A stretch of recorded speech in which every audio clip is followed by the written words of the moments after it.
Hello student, welcome to my YouTube channel maths वाले sir. आज हम पढ़ेंगे प्रश्नावली 4.3 का पहला क्वेश्चन। पहला क्वेश्चन क्या बोलता है कि निम्न द्विघात समीकरणों के मूलों की प्रकृति ज्ञात कीजिए। यदि इन मूलों का अस्तित्व है तो उन्हें ज्ञात भी कीजिए। तो आपने पहले ही सीख रखा है कि मूलों की प्रकृति अगर आपको ज्ञात करनी है तो आपको क्या करना पड़ेगा, श्रीधराचार्य द्विघाती सूत्र का उपयोग करना पड़ेगा। तो उसके लिए क्या करोगे, आप पहले तुलना करोगे। जो इसका मानक रूप है A x square plus B x plus C, तब आप ए बी और सी की वैल्यू फाइंड आउट करोगे। और जब ए और बी और सी की वैल्यू मिल जाएगी आपको, तो उसके बाद आप डी की वैल्यू ज्ञात करोगे, यानी कि विविक्त कर ज्ञात करोगे। और उस विविक्त कर की सहायता से ही आपको पता चलेगा कि मूलों का अस्तित्व है या नहीं। तो पहला क्वेश्चन है आपके पास, 2x² minus 3x plus 5 is equal to 0।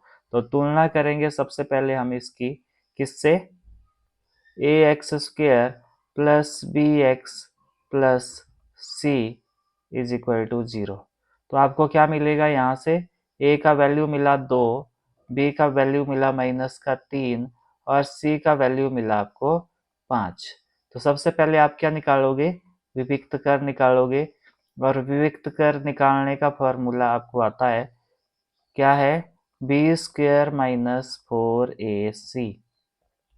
तो जब d का वैल्यू निकालोगे तो आएगा, b की वैल्यू क्या है, -3 का स्क्वायर माइनस 4 इंटू 2 इंटू 5। तो ये कितना आएगा, 3 का स्क्वायर हो गया आपके पास 9, और माइनस वैनिश हो जाता है जब आपके पास जो घात होती है वो एक सम संख्या होती है। तो ये आएगा 9 माइनस 4 दूनी 8, 8 पंजा 40। तो आपके पास से डी का वैल्यू कितना आया, माइनस का 31।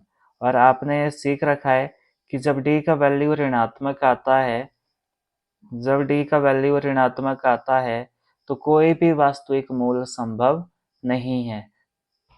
क्योंकि वास्तविक मूल तो नहीं है, परंतु इसके मूल कैसे होंगे, काल्पनिक होंगे। और तो आपने ये फाइंड आउट नहीं करने, क्योंकि इनके मूलों का अस्तित्व है नहीं यहाँ पे। तो अब दूसरे क्वेश्चन पे चलो। तो दूसरे क्वेश्चन की तुलना जब आप करोगे, ax² plus bx plus c is equal to 0 से, तो यहाँ पे a का वैल्यू क्या मिलेगा आपको, 3, और b का वैल्यू क्या मिला, -4√3, और c का वैल्यू क्या मिला आपको, 4। तो सबसे पहले हम क्या करेंगे, यहाँ पे विविक्त कर निकालेंगे। विविक्त कर निकालेंगे, क्या होता है फॉर्मूला, b² माइनस 4ac। तो निकालो फिर, d क्या आएगा आपके पास, -4√3 का स्क्वायर माइनस 4 गुणा a गुणा c। तो यहाँ पे आप देख पा रहे हो, इसका मतलब है कि जो ये आपके पास 4√3 का स्क्वायर है, तो इसका मतलब क्या है, 4 का भी स्क्वायर और √3 का भी स्क्वायर। तो यहाँ स्क्वायर और स्क्वायर रूट कैंसिल हो गया, 4 का स्क्वायर 16 और गुणा 3 48। तो कितना आई आपके पास, 48, और माइनस हो गया गायब। तो माइनस जब गायब हो गया तो आपके पास ये क्या मिलेगा, माइनस 4×3 = 12, 12×4 = 48। तो आपके पास डी का वैल्यू क्या आया, 0। और जब डी का वैल्यू 0 आता है तो कैसे वास्तविक मूल होंगे, वास्तविक और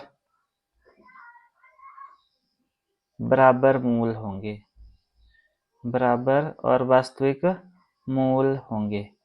तो वो निकालने का फॉर्मूला मैंने आपको बताया था कि जब डी का वैल्यू 0 होता है तो मूल क्या होंगे आपके पास, -b/2a, और दूसरा रूट भी क्या होगा आपके पास, दूसरा मूल भी क्या होगा, -b/2a। तो वैल्यू जब रखोगे आप, माइनस b की वैल्यू क्या है आपके पास, -4√3 बटा 2a। 2a कितना है आपके पास, 3। तो 3 दूनी 6। वैसे ही अगला भी हो गया, -4√3 और माइनस ये वाला इसका अपॉन 2×3। तो जब ये करोगे आप तो ये x की वैल्यू क्या, माइनस माइनस हो गया प्लस, और ये मिलेगा आपको 4√3/6 और ये भी मिलेगा 4√3/6। तो ये दो बराबर मूल आ गए आपके पास। और इसको आप फर्दर सॉल्व कर सकते हो कैसे, 2 एकम 2 और 2 तिया 6। तो इसको अगर आप सॉल्व करना चाहो तो आप कर सकते हो। तो ये आए आपके पास दो मूल। अब अगला क्वेश्चन है 2x² माइनस 6x+3। तो इसकी तुलना भी आप करोगे किससे, तुलना इसके स्टैंडर्ड फॉर्म से जो जनरल फॉर्म है ax² plus bx plus c बराबर है 0 से करोगे जब आप। तो यहाँ पे a का वैल्यू कितना मिला 2, b का वैल्यू मिला -6 और c का वैल्यू मिला आपको 3।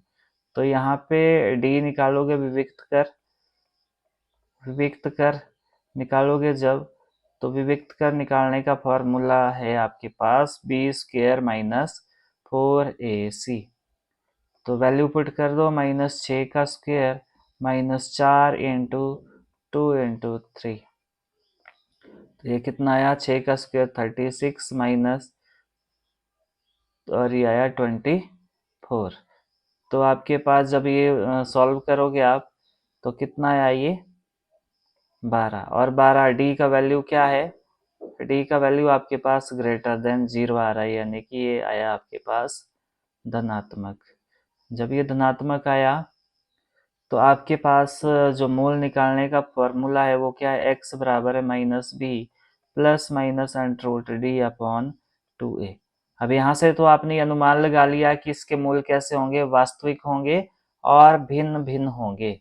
दो वास्तविक और भिन्न भिन्न मूल संभव है यहाँ पे, जिसको निकालने का फॉर्मूला ही है आपके पास। तो x बराबर है -6 प्लस माइनस √d मतलब 12/2 इंटू ए कितना है आपके पास 2 है। तो ये हो जाएगा आपके पास x बराबर है माइनस माइनस हो गया प्लस, तो 6 प्लस माइनस √12/4। तो इसको हम फर्दर नेक्स्ट उस पे करेंगे, नेक्स्ट पेज पे करेंगे। तो ये था आपके पास 6 प्लस माइनस √12/4। तो x का वैल्यू ये था आपके पास। तो इसको क्या लिख सकते हो आप, x बराबर है 6 प्लस माइनस 4 × 3, 4×3 = 12/4। तो इसका मतलब क्या हुआ कि 6 प्लस माइनस, इसका मतलब है 4 का भी वर्गमूल और 3 का भी वर्गमूल। 4 का वर्गमूल होता है 2 और √3 एज इट इज रहेगा /4। तो यहाँ से भी आप कॉमन निकाल सकते हो। तो यहाँ से कॉमन आएगा 2, अंदर बचेगा आपके पास 3 प्लस माइनस √3 अपॉन बटे में है 4। 2 एकम 2, 2 दूनी 4। तो आपको x क्या मिला, 3 प्लस माइनस √3/2। तो यहाँ पे दो मूल हैं, कौन कौन से, x बराबर एक बार प्लस कर दो और एक बार माइनस कर दो। तो अगला रूट क्या हो गया, 3 माइनस √3/2। तो ये दो मूल आपको मिल गए। तो आपने यहाँ से देखा कि जो d का वैल्यू जो होता है उससे आप मूलों की प्रकृति फाइंड आउट कर सकते हो। तो ये आपका श्रीधराचार्य सूत्र है, जिससे आप d का वैल्यू पता कर सकते हो और उससे फिर मूलों का जो मूलों की प्रकृति है या मूलों का अस्तित्व है कि नहीं वो पता कर सकते हो। आई होप कि आपको समझ आया होगा। Thanks for watching and happy learning.